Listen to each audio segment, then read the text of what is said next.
Get Pucked.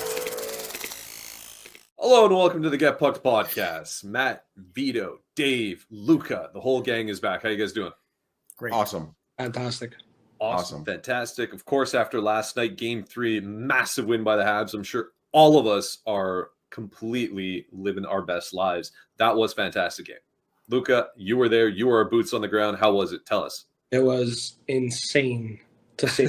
The noise level was mind-boggling. Just it was an insane experience. It was very cool to be in the middle of that. The crowd, the noise, the yelling. I couldn't hear anything other than it was crazy. I couldn't hear the national anthem. I couldn't hear the announcer when he said "Les Canadiens," like nothing, zero. I lost my voice. You had pretty good seats too, though, right? So you're like you were right there. Yeah.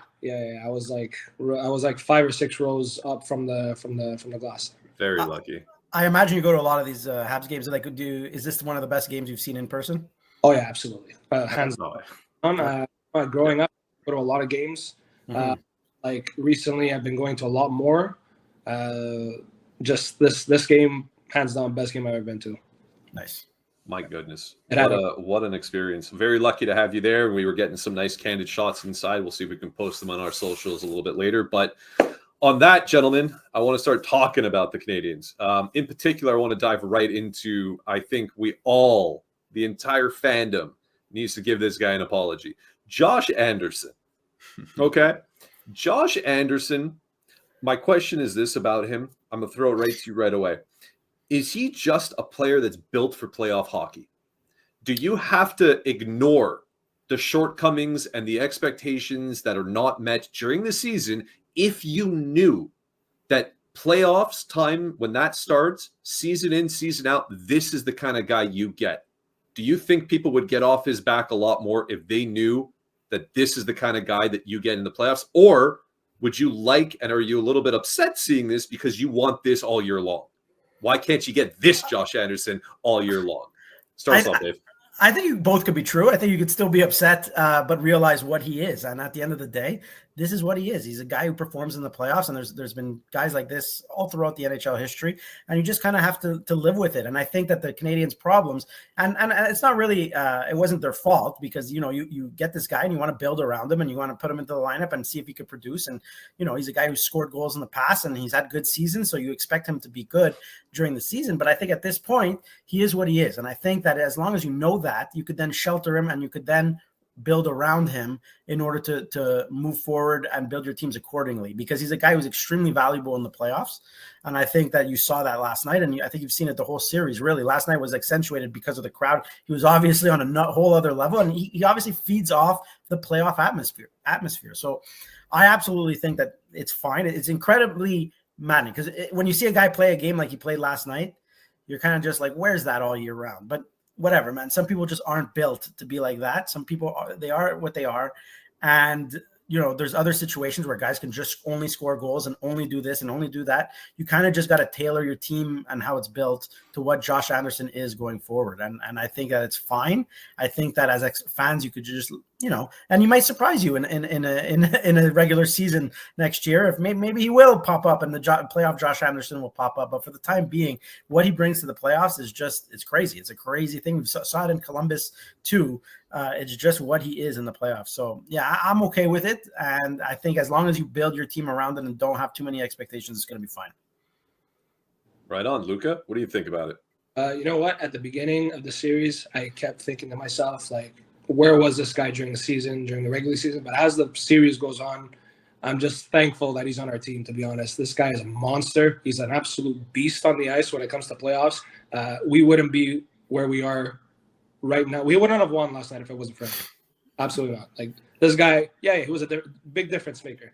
There's a lot of things he does away from the play that nobody notices because it's not captured on TV. But you see these things in person, and just like he gets in their heads, he gives little elbows, like little things that just sets them off, and he just changes the tone of the entire game just with these tiny little details.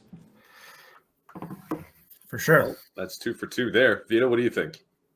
He's got that dog in him right now in the playoffs, right? He's got that fight in him, and he wants to kind of like proved this whole season, really, he's been proving to everybody that, he wasn't going to give up without a fight. He wanted to get into the playoffs. I mean, there was times where you saw he was decimated, really hurt, and he would still stick to it and show up the next game and just take therapy days and whatnot. When the playoffs are done, and when wherever Montreal ends up, it wouldn't be surprised if you see him, having to go through a couple of maybe surgeries or, some repairs or whatnot, because this guy's been battling all year round. I think the problem with Josh Anderson is that we were all sold on him to be something that he never really was, right? And then they plugged him on a first line and said, "Hey, go create space, go be that power forward that that Montreal's always wanted and needed." And it was just the wrong role for him. And then over time, you're seeing that he was getting hurt and getting paid $5.5 million, and it was a long time contract, and fans were getting on his case and whatnot. But at the end of the day, it took somebody like Martin St. Louis and, Montreal getting more talent and certain players that shifted him down to the third line for him to finally find his role. And now he seems like he knows what his role is. And for the last few years, even when we were talking with whether it was New Jersey fans or other podcasters and whatnot, they would always say, "Yeah, what's Josh Anderson good for?" Even when his name was on the rumor mill. And some of us on this podcast and some other Habs fans were always saying the same thing. Josh Anderson in the playoffs is very different than Josh Anderson during the regular season. And during an 82-game schedule, which is a very long season, it's hard to expect somebody like him, or anybody for that matter, to play at 100% and play at revving at like 5,000 RPM at all times. The only player I've ever seen play like they're always like the battery never ends is Alex Ovechkin. Like that guy, that battery just never ends. So now you're looking at Josh Anderson, and you're seeing the contrast from the regular season to the playoffs, and there's such a significant contrast that you're like, where is this guy all year long? But no, he's found his role. He's happy. He's showing that he's a playoff guy. And now I think a lot of teams are being aware that Josh Anderson is a piece that you need to run to go into the playoffs. And to quote Marc Bergevin, there's players that get you to the playoffs, and there's players that get you through the playoffs. I mean, I think you guys nailed it exactly right. Moreover, I think the change from the expectation of what he's supposed to bring on the team when he was brought in as that power forward, top six guy to net you 30 goals, like what he had almost achieved in Columbus. He got 27, I think, one year. So he has the potential, but that wasn't happening, and it was many years removed. And I think it was a stroke of genius for St. Louis to go and talk to him at the beginning of the season, which is a known case. He's outright said it to the media, that he spoke to Anderson and said, "I'm going to change what I want you to do on this team. You're going to be a PK guy. You're going to be a shutdown guy. You're going to use your physicality. You're going to make scoring chances happen, but I don't need you to be that guy anymore." To Vito's point, you got a lot more talent on the team that can take care of the scoring. He can now fall into the secondary. He can fall into secondary scoring, and it's not, if he gets 15 a year now it's like, okay, fantastic. But it's this element, what we're all talking about. I'm a firm believer, exactly what you just said. There are some guys that you hope don't hurt you all season long. They don't have to necessarily help you, but don't hurt you. But come playoffs, boom, man, that's where they step up, and you need these guys. Josh Anderson is going around like a one-man army out there. He is hitting everything that moves. He is a menace. Like Luca was saying, he's in their heads. What he's bringing, that intangible aspect that he's bringing to get into the heads of the other guys, which is evident. You can see it, and you can see what he's done to Tom Wilson. He's essentially taken Tom Wilson out of the series, and Tom Wilson's an incredibly good player. I know he's got all of his shtick that everybody comes after, and they say like he beats people up and he's a goon and whatever. He's not a goon. Tom Wilson's a very good hockey player. Scored 33 goals. Yeah, scores a lot of goals, is out there, is physical like the rest of the Caps are. So what he's capable of doing is an incredible testament to what this guy's character is. And like, he can't be oblivious to the knocks he was getting and the criticism. And to come back and put a showing like that, I think speaks volumes about Josh Anderson. And I really hope a lot of people take note of this, because he's been one of the guys that have been whipped on, I think we can all agree, for many years now. A lot of it justified, but I think maybe more so, given that now that it's been so long since you've seen the Habs in the playoffs and now you see what he's capable of doing, maybe now people ease off of him a little bit.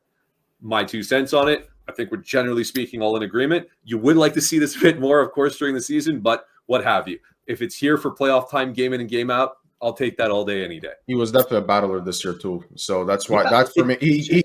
I always liked Josh Anderson, and I liked the idea of him when they first brought him in, and what we expected as fans to see and what we were sold on, and it never really came about. But then we saw it, a bit of it during the Stanley Cup run. Now you're seeing it again, but then this year again, for me, some respect points for sure is that he just kept playing through injuries. No, he's been an absolute monster. I mean, I think we're all in agreement about that. I go ahead, Dave. I think it's a tad early to say that he took Tom Wilson out of the series yet. I think we'll have to see. I'll have to see what Game 4 has. So far of the 3 games, Tom Wilson has been very much mitigated, in my opinion.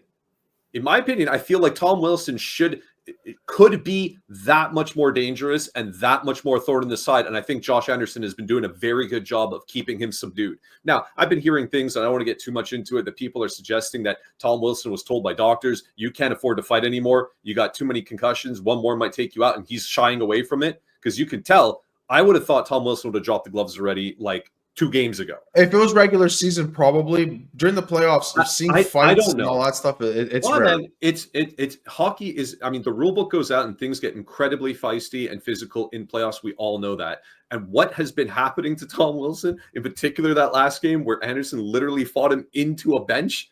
I mean, he still wasn't throwing. So I don't know. I don't know what it is. I'm happy to see that it isn't the case because I don't want to see anybody get actually hurt. Fights, I'm not against fights, but it's better to just play physical hockey and not have to fight. And we'll get into the fight deterrence in a bit there with maybe Jackeye. But all that to say, in my belief, I think Anderson's been doing a very good job keeping Tom Wilson on a leash. I think we do have to cop to that. I think that he made it his goal. I think he doesn't like him, which adds a little bit more to it. And I think it's been very, very good. My personal viewpoint on what I've seen so far. We're in agreement. Excellent. Yeah. Cool. Speaking of things getting hurt and people getting hurt, last game, again, with tremendous amount of things happening with the old school brawl and stuff, 2 unfortunate things did happen. And you don't want to see it because you want to see best on best hockey. I think as hockey fans, that's what we want. But both Montembeault and Thompson both got injured. Thompson seemingly is hurt more. You never know with these types of things, but he needed help to get off the ice, and he got busted by Dylan Strome. It was a freak kind of move there that happened, rushed the net. What was he thinking? I don't know, but he looks banged up pretty bad. So we're in a series now with Dobes against Lindgren. And I'm just curious to know, how does this change the perception of the series to you? I know we talked in our group chat last night. Dave, I'll start with you because you had thoughts about this right off the get. But does this overly change anything? Does it shift the momentum dramatically one way or another? Is it a wash? Like, what's your feeling on that? I think it shifts. If Logan Thompson is out, that's a huge, huge blow to the Washington Capitals. I think Logan Thompson's a underrated goaltender in the NHL. I think when the Caps played with him in nets, they were a much, much better team than with Charlie Lindgren in nets. I think you saw last night. Charlie Lindgren is smaller. They don't play with the confidence in front of. I think Charlie Lindgren, correct me if I'm mistaken, but he appeared in like 40 games or 30 games, and I think he won like 15 of them. They're a 500 team, a little bit better than a 500 team when Charlie Lindgren is in net. So I think that's a huge blow to them. And I just think that Dobes could come in and play well. I think that we've seen it, and I don't. It's not necessarily, and it's crazy to say because you have a clear starter in Montreal, but I don't think it's necessarily too big of a downgrade. I think if you give Dobes time. Not that there's a lot of time in the playoffs, but if a little bit more consistency in playing, I think that he can show you what type of goaltender he is. So I think it's a huge, huge blow to the Capitals. Like, it can't be understated. I don't think they win the series if Logan Thompson doesn't come back. I'm comfortable in saying that. That's I think my feeling too. Before I get to you, Luca. So it's Charlie Lindgren played 39 games, went 20-14 with an 896 is what I'm seeing. So 20 games out of the 40 he played, like that's a 500, like a little bit better than a 500 team with a team that almost won the President's Trophy. Like, that's a huge, huge downgrade as your backup goaltender. Very fair points, Luca. Yeah, so I agree with Dave 100%. Dobes, though, the only thing that concerns me is that he has little to no experience in NHL playoff hockey, right? My buddy said it best, though. If you see Lindgren, he looks like Thompson if you left him in the dryer a little bit too long. He is tiny compared to him. He is so small. Shots fired. Okay. Shots fired. Okay. He just honestly, it's a huge advantage to us, even though we're lacking experience with Dobes, I feel like the kid could pull through for like 100%. I think he has the potential to get us through the series, and like Lindgren really just isn't what it is. He's not a Thompson. Absolutely not. He's half of Thompson, quite literally. So many shots to his size. All right. Well, okay. I don't know how tall you are, anyways. Very true. Very true. I like it. Vito? I mean, I find it's like you're looking. You have Dobson, Dobes, who's huge, and you have Lindgren, who plays a very small game. They both don't have an abundance of NHL playoff experience. It's gonna be a question of which team in front of them is gonna outperform the other, in my opinion. You know, I see it as yes, the drop off from Logan Thompson to Lindgren is significant, but the drop off from Montembeault to Dobes is also significant as well. It's just that I don't think it's going to be a battle of the goalies the way that we were talking about it before. I just don't see that. It's going to be a battle of the teams. It's going to be we're going to see which team is going to step up and play in front of them. Now the thing is, like Dave said, if you go look at the season record when Lindgren is in nets, Washington just plays a completely different style of game. So, you know, when Thompson is there, it's kind of like the Carey Price factor. When Carey Price was in nets, you know, they just had this confidence and would go and play the game, and they just know that there's somebody behind there that would stop the pucks. But with Lindgren, it's a different case. They seem to have to stay back a little more. They're going to have to watch what they do. They can't make the mistakes, or they know that they don't have that same level of talent in net. But the same could kind of be said when it comes to Montreal. The only difference with Dobes is if he goes into any kind of heater like he did when he first got into the NHL, and, you know, and wins a series that way, and we kind of relive a Halak experience or anything like that all over again, then all the better. But I mean, I'm not going to say anymore that it's a goaltender's battle like we were seeing with Thompson and Monty, because that's what we were seeing at this point. We were getting goalies on both ends that were above 920 save percentages. Now we're talking about goalies that are, you know, 896, and Dobes, I can't even remember what he's at, but he's not a 920 goal either. No, I think that's absolutely fair. Dave, do you have comments to be made about Vito saying that there's a significant drop-off from Monty to Dobes? I mean, there is a drop-off for sure, absolutely, but I don't think it's that significant, and I think that you're going to probably see it. I think Dobes' biggest issue is that he wasn't really given time to play and to show what he could do. In the games he came up, he had all the adrenaline coming in. When he started, and you saw he played well. He has that calmness about him that I really, really like, and he has that. It looks as though he's kind of a big game player too. That's the vibe I get from him. So he's also been swimming in his net a little bit when you see him trying to make saves, or his rebound control's been off. And I'm going to attribute that to the fact that he's just not playing on a consistent basis. For sure. I'm going to give the benefit of the doubt on that front.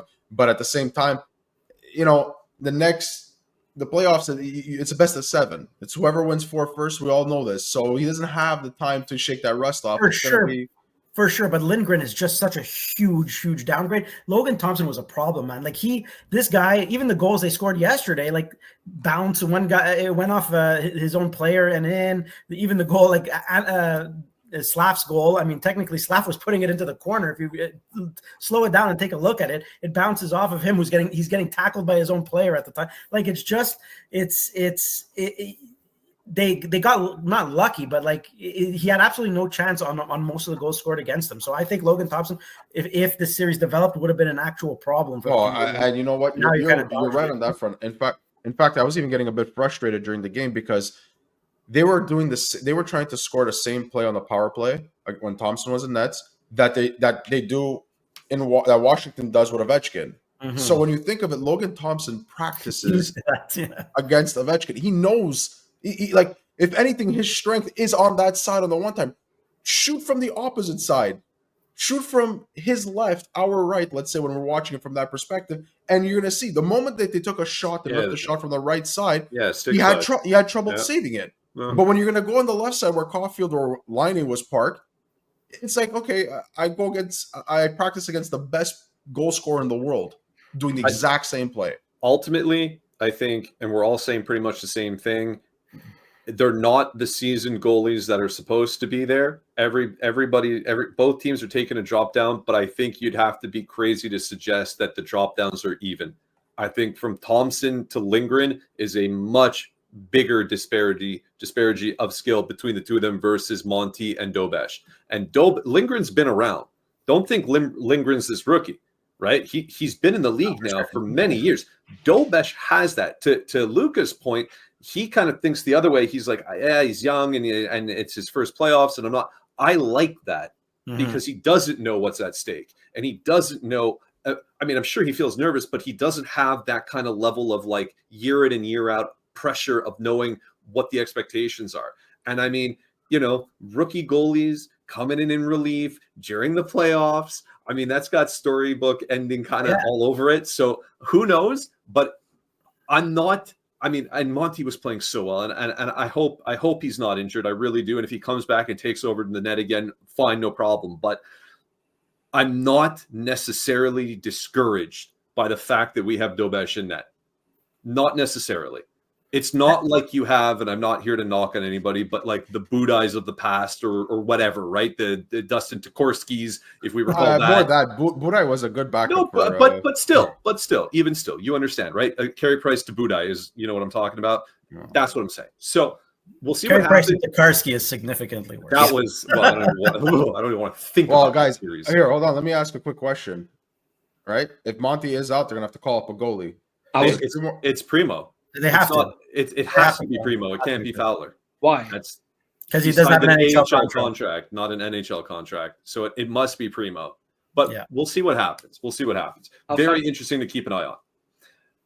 Another thing to keep an eye on, there was changes to the lineup beyond the during the game change that happened with the goalies.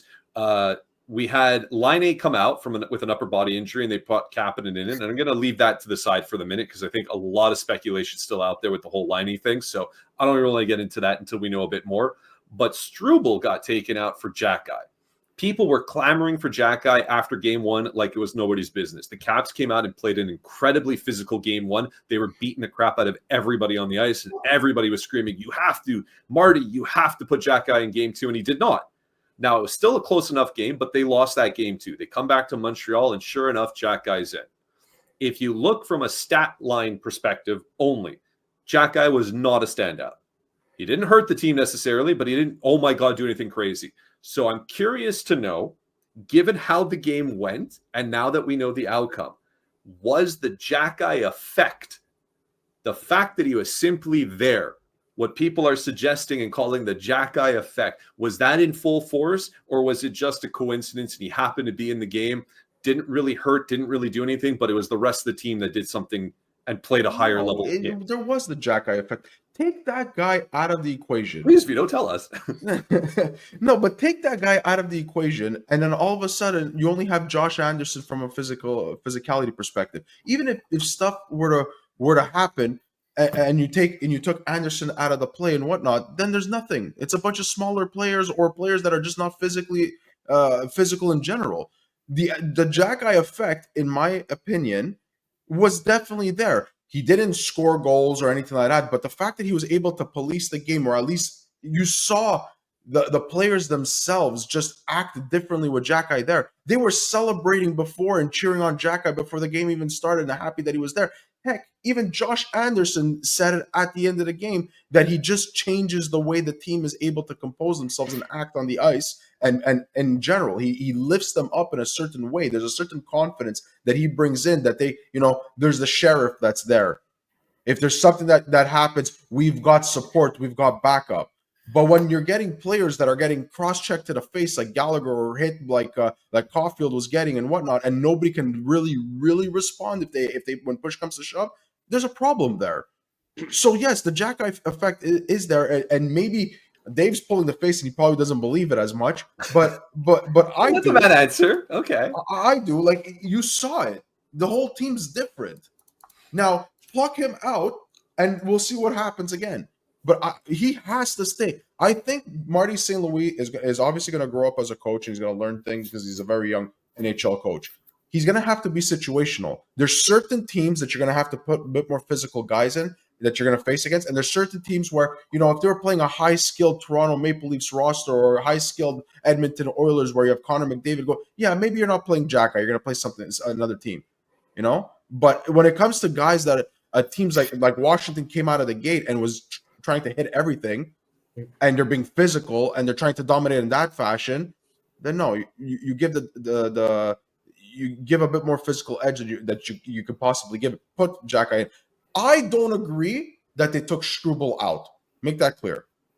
They should have taken Savard out, even though Savard had a pretty solid game last night. He should have been the one that's out, rest them one, and have Struble and Jackeye as a pairing. That's what I would have done. But I'm not an NHL coach. I'm on a fan podcast with you guys.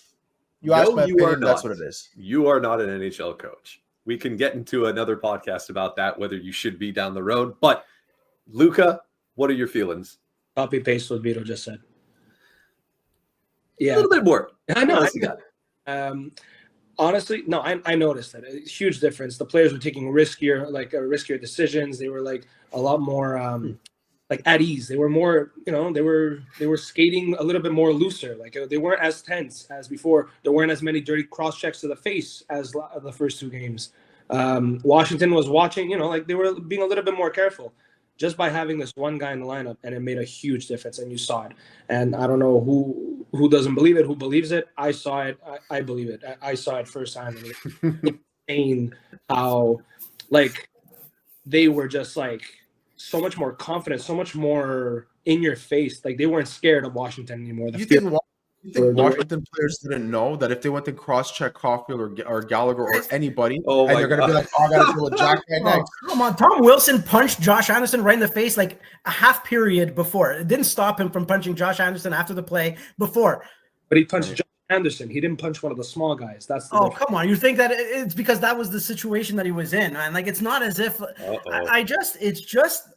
Look, I'm okay. I'm okay. Let me preface this by saying that I'm okay with Jackeye coming in. I think that it's fine. He's an NHL defenseman. He's capable of playing, and I think he does bring a physicality aspect that's missing. But to say that all these guys played, you don't think that the Bell Center atmosphere had anything to do for giving these guys a jump in their specs? You don't think that that had anything to do with it? You don't think you know what I mean? Like it's just like I love the storyline, and I don't want to be a hater, okay? And I understand NHL's built on storylines. You need the ratings, you need the this, and the storyline is there. And we need this, Dave. When you ask the players after the game, of course they're going to say like, "Oh yeah, it's great having Arber Xhekaj there." But if you're telling me that these guys are only going around and Josh Anderson has the we just talked about how Josh Anderson was amazing in game 1 and game 2 and hitting everybody. He didn't get the confidence after. We're not talking about Josh Anderson. At the same time, when you're looking at like when Cole Caulfield got hit, what's Cole Caulfield going to do? You got cross-checked in the mouth. He's bleeding. The refs did nothing, and there was nobody there. You sincerely think I'm going to grab that? You're going to hit my superstar? I'm going to ask you, Vito. You sincerely think that both Brendan Gallagher and Cole Caulfield would not have got cross-checked in the mouth had Arber Xhekaj been playing 7 minutes? I'm not saying that they wouldn't have gotten cross-checked. Yes, but no, I'm saying that they got cross-checked with no repercussions. And now knowing that somebody like Jackeye is there on the next shift to come in and say, "Oh, okay, Connor McMichael, guess what? I'm going to beat the crap out of you now." It's a playoff series. So they could have put, like, Gallagher would have been comfortable if where was the repercussions? Jackeye was there, right? He could have came in this game and did all those repercussions. It's the same guy. That was the first thing Jackeye did. Went right at the center ice line and basically told all the players, "Guys." Oh, yeah, it's very, okay. I'm sure. No, but it plays something. Just like I understand this is like a fan storyline. And I'm going to seem like a hater, and I'm going to get a lot of hate in the thing. And obviously, like the result dictates that, yes, there was, but I think it's a Bell Center effect as opposed to a Jackeye effect. Maybe. I think it's both, but it's like Matt said several episodes ago. Is it going to stop people from doing things? No, but it's a deterrent. It gets people to second guess. Similar to like Emelin. When Emelin was there and players would go on his side, they knew right away, "Oh, I got to think twice before this guy annihilates me on a body check." It's just something that people think twice when they're on the ice. I gotta be aware. But the question was whether it was an effect in yesterday's games, and I'm going to tell you that I think the Bell Center had more of an effect, and the home crowd, and the fact that they were down 2-0 and needed to wake up than freaking Arber Xhekaj in the lineup. And it's a good story, and I hate to be this guy, and I hate it. You are that guy, Dave. I want to ride. We love that you're that guy. That this fan base has with this win. It was an important game. It was one of the greatest games. But at the end of the day, it's just like all you see online is just like constantly, "Oh, it's because they have the strength of Arber Xhekaj." Like it's just like, okay, man. Maybe the thing is, I'm not saying it's entirely Jackeye. He's just one factor out of many. I think we can all agree the NHL, especially in playoffs, is extremely fast, right? It's a very quick pace. A lot of players struggle to keep up. So that I think Jackeye causes that little split-second hesitation in the players. That split-second hesitation changes everything.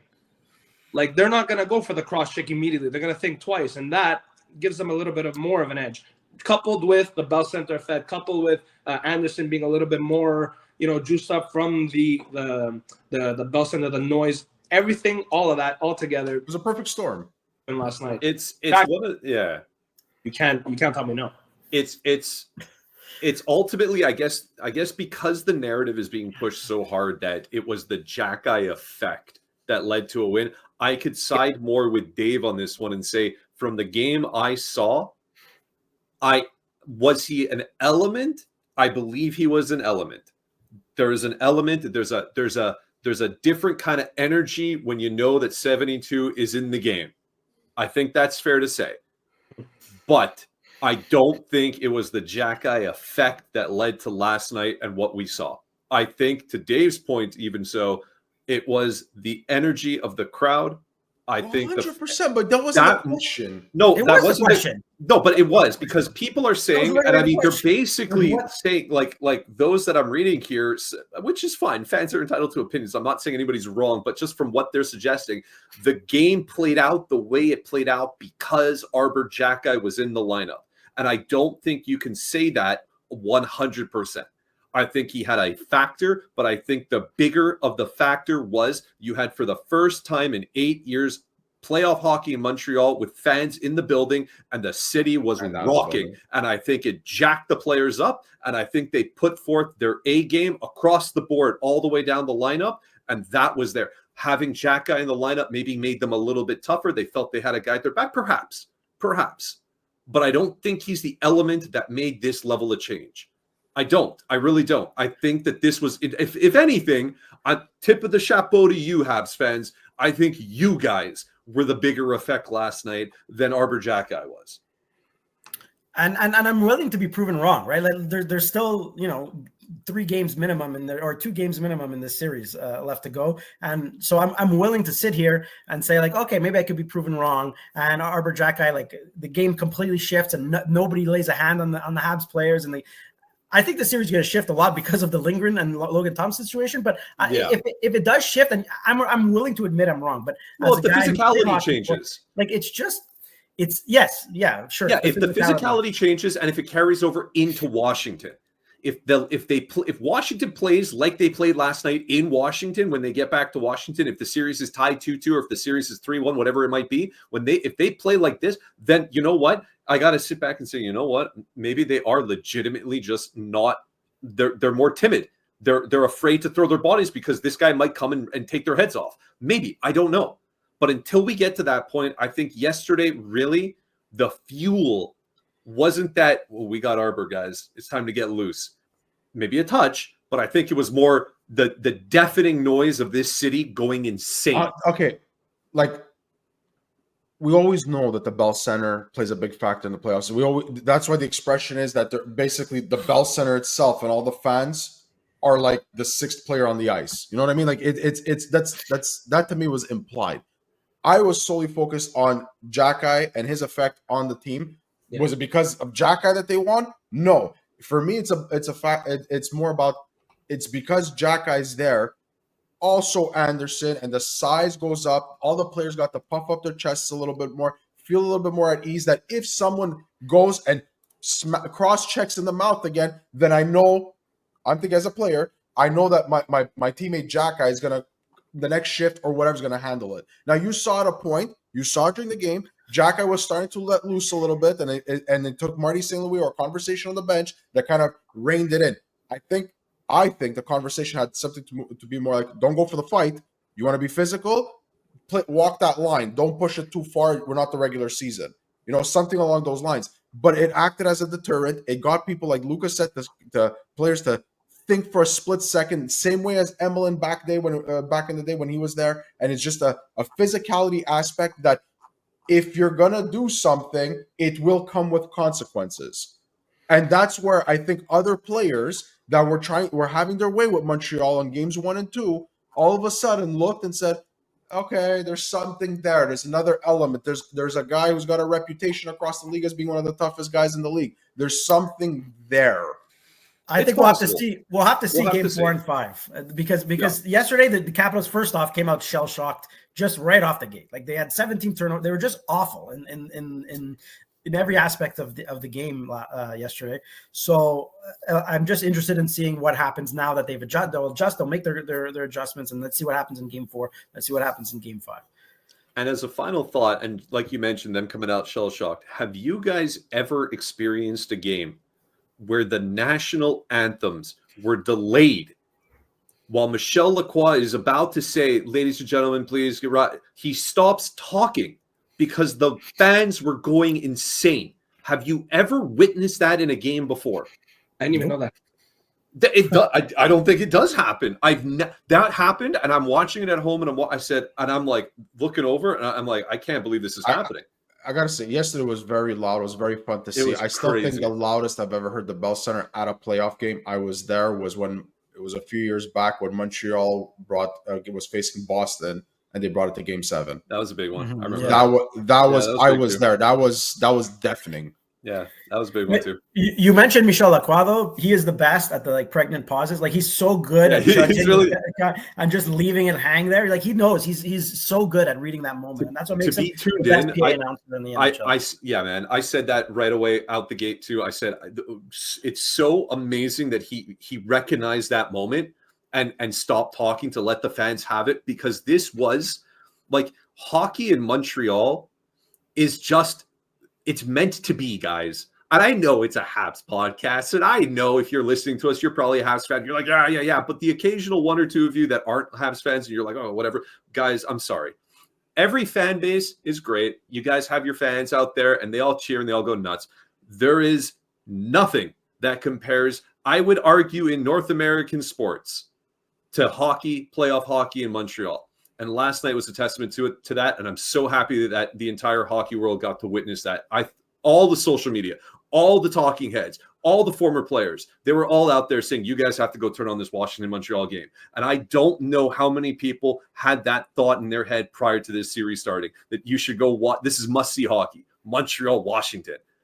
It's must-see hockey, and I can't be any happier about it. Yeah. So on that, I think we're going to bring it to a close. Boys, any final thoughts? Anything you want to add? Any predictions for Game 4? I just want to see what happens with the goaltending. I'll reserve my. But I don't. I'm going to say I'll give you a bold prediction that I don't think the Capitals win another game if Lindgren plays the rest of them. Agreed. All right. Well, let us know in the comments what you guys think. Do you agree with Dave on that one? If Thompson is out for the remainder of the series, is that it? Are we writing off the Caps? Let us know. In addition to that, let us know your feelings about Anderson. Are you comfortable with him being just a playoff guy? If we have to get what we get from him during the season, are we more going to be comfortable knowing what we got now in reserves for playoff time? Let us know also about Jackeye effect. That one, I think, is one of the more interesting ones that are out there. We're very curious to know what you guys think. Are you more Team Vito, where he came in and this is the Jackeye effect that led to the guys playing the way they did, more so than perhaps what we're giving him credit for? Or do you think perhaps him being there helped, but it was really the fans and perhaps the element of the game that was played here in Montreal that was really the catalyst? Let us know in the comments. Like, subscribe, all that stuff. Thanks very much. For Dave, Vito, Luca, I'm Matt, and this was Get Pucked.